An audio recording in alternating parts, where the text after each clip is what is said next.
नमस्कार, मैं हूं आपके साथ मुबश्शरा परवीन और आप देख रहे हैं आर्टिकल 19 इंडिया। बुलेटिन की शुरुआत करेंगे, लेकिन उससे पहले एक नजर अब तक की हेडलाइंस पर। कर्नाटक दौरे पर कांग्रेस सांसद राहुल गांधी समर्पण संकल्प रैली में हुए शामिल। जनता को किया संबोधित। वादे पूरे करने को लेकर मोदी सरकार पर भी साधा निशाना। नीदरलैंड्स पहुंचे भारतीय विदेश मंत्री एस जयशंकर। भारत नीदरलैंड संबंधों पर की गहन चर्चा। आतंकवाद के खिलाफ जीरो टॉलरेंस की नीति पर दिया जोर। ऑपरेशन सिंदूर पर सर्वदलीय प्रतिनिधिमंडल का नेतृत्व करेंगे टीएमसी सांसद अभिषेक बनर्जी। इससे पहले डेलीगेशन का हिस्सा थे टीएमसी सांसद यूसुफ पठान। फिर से दिल्ली में एक्टिव हुए अरविंद केजरीवाल। लॉन्च किया स्टूडेंट विंग। हार के बाद युवाओं के बीच पैठ बनाने की कोशिश में उठाया बड़ा कदम। तेलंगाना में राजभवन में चोरी से मचा हड़कंप। 4 हार्ड डिस्क हुई गायब। मामले की जांच में जुटी पुलिस। तो ये थी सुर्खियां और खबरें विस्तार से। और बात करते हैं आज की सबसे बड़ी और अहम खबर की।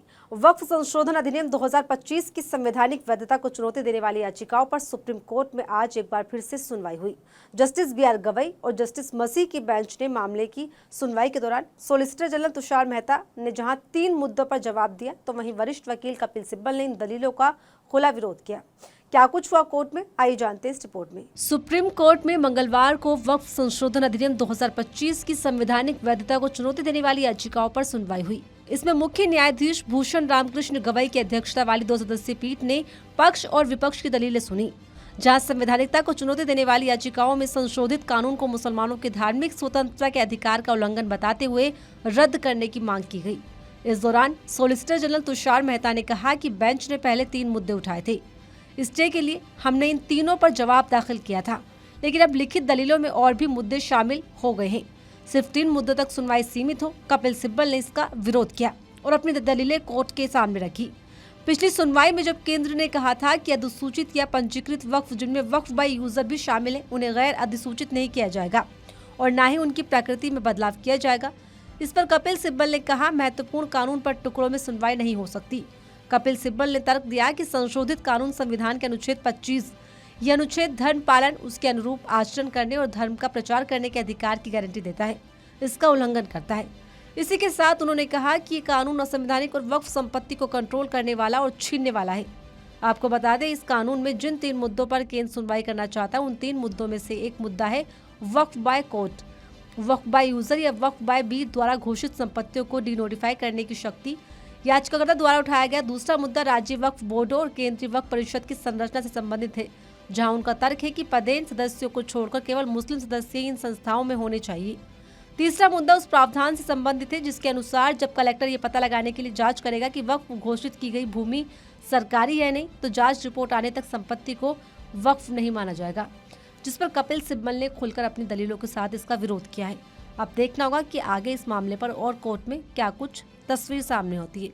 महाराष्ट्र की सियासत में बड़ा राजनीतिक उलटफेर हुआ है। फडणवीस सरकार ने बड़ा दांव चलते हुए एनसीपी नेता छगन भुजबल को फिर से एक बार महाराष्ट्र मंत्रिमंडल में शामिल कर लिया है। अब छगन भुजबल धनंजय मुंडे की जगह पर आ गए, जिसने राज्य की सियासत में हलचल मचा दी है। तो इस फैसले के पीछे क्या है बीजेपी की आने वाली सियासी रणनीति, देखिए इस रिपोर्ट में। महाराष्ट्र की सरकार में दिग्गज एनसीपी नेता छगन भुजबल की एक बार फिर वापसी हो गई है, जो बीजेपी के बड़े दांव के तौर पर देखा जा रहा है, क्योंकि ये एंट्री ऐसे वक्त में हुई है जब महाराष्ट्र में अगले कुछ महीनों में स्थानीय स्वराज संस्थाओं के चुनाव होने हैं, जो कि छगन भुजबल की वापसी से अजित पवार और बीजेपी को फायदा पहुंचाएगा। यही वजह है कि महाराष्ट्र की राजनीति में एक बड़े और प्रभावशाली ओबीसी चेहरे छगन भुजबल को लाया गया है। दरअसल मराठा हितों की समर्थक माने जाने वाली एनसीपी को इस वक्त मंत्रिमंडल में एक मजबूत और दमदार ओबीसी चेहरे की जरूरत थी, खासकर तब जब एक अन्य ओबीसी नेता धनंजय मुंडे को मार्च में राज्य विधानसभा के बजट सत्र के दौरान बीड के सरपंच संतोष देशमुख की नृशंस हत्या के सिलसिले में इस्तीफा देना पड़ा। मुंडे के पास खाद्य और नागरिक आपूर्ति विभाग था और उनके जाने के बाद उप मुख्यमंत्री अजित पवार ने इसे संभाला। भुजबल का शामिल होना एनसीपी के लिए राजनीतिक रूप से इसलिए भी महत्वपूर्ण है क्योंकि मराठा आरक्षण समर्थक कार्यकर्ता मनोज जरांगे के खिलाफ एक बड़े संघर्ष में ओबीसी आरक्षण की सुरक्षा के लिए वो सबसे आगे रहे हैं। इसके अलावा भुजबल जाति आधारित जनगणना के प्रबल समर्थक रहे, जिसे केंद्र ने हाल ही में मंजूर दी है। बताते चले, छगन भुजबल पिछले 4 दशकों से ज्यादा लंबे राजनीतिक करियर में शिवसेना, कांग्रेस और एनसीपी में अलग अलग भूमिकाओं में सक्रिय रहे हैं। वर्तमान में वो अजित पवार के नेतृत्व वाली एनसीपी के प्रमुख नेता हैं और अब दोबारा मंत्री पद पर लौट गए हैं। ऐसे में उनका सरकार में आना खासकर देवेंद्र फडणवीस के लिए कई रणनीतिक लाभ लेकर आ सकता है, जहां बीजेपी ने सही मौके पर सही दांव चल दिया है। देखना होगा कि आगे बीजेपी को इससे क्या कुछ फायदा होता है। कैश कांड में विवादित जज जस्टिस यशवंत वर्मा एक बार फिर चर्चा में आ गए। उपराष्ट्रपति जगदीप धनखड़ ने उनके खिलाफ एफआईआर में देरी पर सवाल उठाए हैं और न केवल सवाल बल्कि जगदीप धनखड़ ने न्यायपालिका की जवाबदेही पर भी जोर दिया है। तो क्यों न्यायपालिका पर फिर हमलावर हुए उपराष्ट्रपति, जानने के लिए देखिए रिपोर्ट। कार्यपालिका और न्यायपालिका के बीच छिड़ी बहस को हवा देते हुए एक बार फिर उपराष्ट्रपति जगदीप धनखड़ ने न्यायपालिका पर निशाना साधा। उन्होंने कैश कांड में विवादित जज जस्टिस यशवंत वर्मा और उनके खिलाफ कार्रवाई को लेकर न्यायपालिका की भूमिका पर सवाल खड़े किए हैं।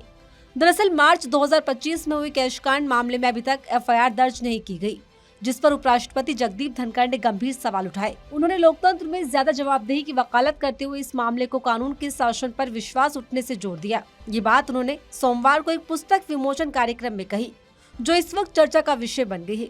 कार्यक्रम में धनखड़ ने कहा, हमारे देश में कानून का शासन है, आपराधिक न्याय प्रणाली है, जिसके लिए एफआईआर की आवश्यकता होती है। कानून का शासन समाज की नींव है। देश का हर व्यक्ति इंतजार कर रहा है। मैं भी चाहता हूं कि केवल पूर्ण सच सामने आए। इतना ही नहीं, धनखड़ ने इस मामले की जांच कर रहे 3 न्यायाधीशों के पैनल पर भी सवालिया निशान खड़े कर दिए। उन्होंने कहा, इस जांच समिति की कोई संवैधानिक वैधता नहीं है। उन्होंने पूछा कि इस मामले पर केवल आंतरिक रिपोर्ट ही पर्याप्त है, वो भी तब जब अरबों लोगों का भरोसा न्यायपालिका पर टिका हो। इसी के साथ धनखड़ ने अपने भाषण में लोकतंत्र की 3 प्रमुख नींव अभिव्यक्ति, संवाद और जवाबदेही का हवाला देते हुए मामले पर न्यायपालिका की निष्पक्ष जांच पर जोर दिया, जिसने कहीं न कहीं न्यायपालिका और कार्यपालिका के बीच विवाद को बढ़ा दिया। बता दें, जस्टिस वर्मा के घर पर 14 और 15 मार्च की रात को अचानक आग लग गई थी। आग लगने के दौरान उनके घर से नकदी मिलने से हड़कंप मच गया था, जिसके बाद जस्टिस वर्मा विवादों में आ गए। सुप्रीम कोर्ट ने कथित तौर पर आधी जली हुई कैश मिलने के मामले की आंतरिक जांच का आदेश दिया था। इस महीने की शुरुआत में समिति ने अपनी रिपोर्ट मुख्य न्यायाधीश को सौंप दी थी, जिस पर सुप्रीम कोर्ट में सुनवाई होना बाकी है। इधर दिल्ली में रेखा गुप्ता की अगुवाई में बीजेपी सरकार बनने के बाद अब तक का सबसे बड़ा फैसला लिया गया है। इसमें सरकार ने विधायकों के लोकल एरिया डेवलपमेंट फंड में कटौती करने का ऐलान कर दिया है, जिस पर दिल्ली की सियासत गर्मा गई। तो क्या है पूरा मामला और क्या है इस फैसले के मायने, जानने के लिए देखिए रिपोर्ट। दिल्ली में 27 साल बाद सत्ता में लौटी भाजपा सरकार ने आम आदमी पार्टी के एक फैसले को पलट दिया है। दिल्ली विधानसभा चुनाव से कुछ महीने पहले आम आदमी पार्टी सरकार ने एमएलए लैंड फंड यानी लोकल एरिया डेवलपमेंट राशि को बढ़ाकर 15 करोड़ रुपए सालाना किया था, जिसे पलटते हुए दिल्ली की रेखा सरकार ने फिर से 5 करोड़ रुपए कर दिया है, जिस पर सियासी बवाल मच गया है। वो भी ऐसे वक्त में जब दिल्ली में बुनियादी सुविधाओं जैसे बिजली पानी को लेकर बीजेपी सरकार सवालों से घिर रही है। ऐसे में बीजेपी सरकार का ये फैसला सरकार से और सवाल खड़े कर रहा है। दरअसल हर एमएलए को अपने क्षेत्र के विकास के कामों के लिए सालाना राशि 15 करोड़ रुपए दी जाती थी, ताकि अपने क्षेत्र का विकास कार्य किया जा सके। विधायक इस पैसे का इस्तेमाल अपने क्षेत्र में बुनियादी ढांचे, सड़कों, स्कूलों और अन्य विकास के काम में करते हैं। लेकिन अब इस राशि में बड़ी कटौती करते हुए रेखा गुप्ता सरकार ने इस राशि को 5 करोड़ रुपए कर दिया है। ये फैसला दिल्ली में 2 मई को हुई कैबिनेट बैठक में लिया गया। जानकारी के मुताबिक सीएम रेखा गुप्ता ने एमएलए लैंड फंड के तहत 350 करोड़ रुपए अलग रखे हैं।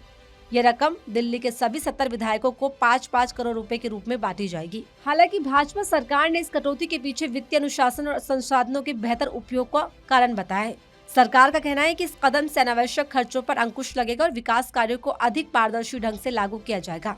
हालांकि ये बड़ा सवाल है कि सरकार ने अभी तक ये साफ नहीं किया है कि इस कटौती से बचने वाली राशि 10 करोड़ रुपए का इस्तेमाल कहां होगा, जिस पर दिल्ली की सियासत में नया विवाद खड़ा हो गया है। ऑपरेशन सिंदूर पर देश में मचा सियासी बवाल थमता नहीं दिखाई दे रहा।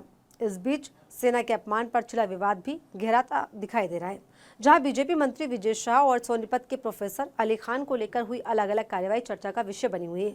सवाल उठ रहे हैं कि सेना के अपमान पर दोहरा रवैया क्यों अपनाया जा रहा है। मध्य प्रदेश के मंत्री विजय शाह के कर्नल सोफिया कुरैशी पर की गई टिप्पणियों के बाद से देश में विवाद छिड़ गया है, जिसके बाद सुप्रीम कोर्ट ने शाह को फटकार लगाते हुए कहा कि उन्होंने लोगों को दुख पहुंचाया है। इसके बाद कोर्ट ने मध्य प्रदेश के डीजीपी को निर्देश दिया है कि 28 मई तक इस मामले की जांच कर रिपोर्ट पेश की जाए। लेकिन इसकी दूसरी तरफ ही हरियाणा में प्रोफेसर अली खान को सेना के खिलाफ कथित पोस्ट के लिए गिरफ्तार कर लिया गया है, जिस पर एक तरह की बहस छिड़ गई है। कहा जा रहा है कि एक ही मामले पर 2 अलग अलग फैसले सेना के अपमान पर दोहरे मापदंडों को उजागर कर रहे हैं, जिसमें एक तरफ बीजेपी के मंत्री पर कोई ठोस कार्रवाई नहीं हो रही, जबकि एक प्रोफेसर को गिरफ्तार कर लिया गया है। ऐसे में घटना देश में न्यायिक प्रक्रिया पर भी गंभीर सवाल उठा रही है, जिस पर कांग्रेस के साथ साथ एआईएमआईएम प्रमुख असदुद्दीन ओवैसी ने भी सवाल उठाए। उन्होंने बीजेपी की आलोचना करते हुए कहा कि प्रोफेसर अली खान महमूदाबाद का पोस्ट ना तो देश विरोधी था और ना ही महिला द्वेषी। उन्होंने गिरफ्तारी का विरोध करते हुए इसे निंदनीय बताया। इससे पहले कांग्रेस अध्यक्ष ने भी अली खान की गिरफ्तारी पर मोदी सरकार को घेरते हुए इसे सरकार का डर करार दिया था। बता दें, इस मामले पर सवाल इसलिए उठ रहे हैं क्योंकि एक बीजेपी सरकार में मंत्री, जिसको लेकर देश भर में भारी बवाल मचने के बाद भी गिरफ्तारी पर रोक लगाई हुई है, तो वहीं दूसरी तरफ प्रोफेसर अली खान के एक पोस्ट जिस पर कर्नल सोफिया और विंग कमांडर व्योमिका सिंह की ब्रीफिंग को दिखावटी बताने का आरोप लगाया, देशद्रोही करार दे दिया गया, जो सवालों के कटघरे में है। बता दें, प्रोफेसर अली खान को बीजेपी युवा मोर्चा की शिकायत पर गिरफ्तार किया गया। हालांकि इस पूरे मुद्दे पर विवाद गिराने के बाद ये मामला अब सुप्रीम कोर्ट पहुंच गया है, जहां सीजीआई ने याचिका को सूचीबद्ध करने का आश्वासन दिया है। वहीं दूसरी तरफ विजय शाह के खिलाफ एसआईटी जांच बिठाई गई, जो कि सुप्रीम कोर्ट की निगरानी में हो रही है। अब देखना होगा कि दोनों ही मामलों में कोर्ट का अगला फैसला क्या होता है। तो फिलहाल इस बुलेटिन में मेरे साथ इतना ही। ऐसे ही तमाम खबरों के लिए बने रहिए मेरे साथ और देखते रहिए आर्टिकल 19 इंडिया।